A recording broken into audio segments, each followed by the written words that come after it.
আপনারা নৌকা নিয়ে সমুদ্রে যাবেন না।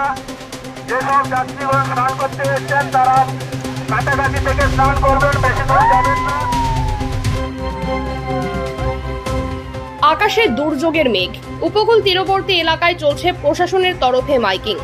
বঙ্গোপসাগরে তৈরি হওয়ার নিম্নচাপ ও ঘূর্ণাবর্তের জেরে রবিবার সকাল থেকে দক্ষিণবঙ্গের উপকূল তীরবর্তী এলাকাগুলিতে প্রবল বজ্রবিদ্যুৎ সহ ঝড় বৃষ্টির সম্ভাবনা জানিয়েছে আলিপুর আবহাওয়া দফতর। উত্তাল সমুদ্র থাকার কারণে ইতিমধ্যে গভীর সমুদ্রে মাছ ধরার উপর নিষেধাজ্ঞা জারি করা হয়েছে মৎস্য দফতরের পক্ষ থেকে মৎস্যজীবীদের।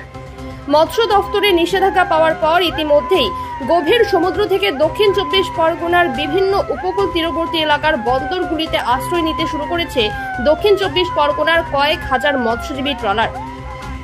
ইতিমধ্যেই দুর্যোগ মোকাবিলায় প্রস্তুত প্রশাসন। দক্ষিণ 24 পরগনার একাধিক উপকূল তীরবর্তী এলাকাগুলিতে প্রশাসনের তরফ থেকে চলছে মাইকিং।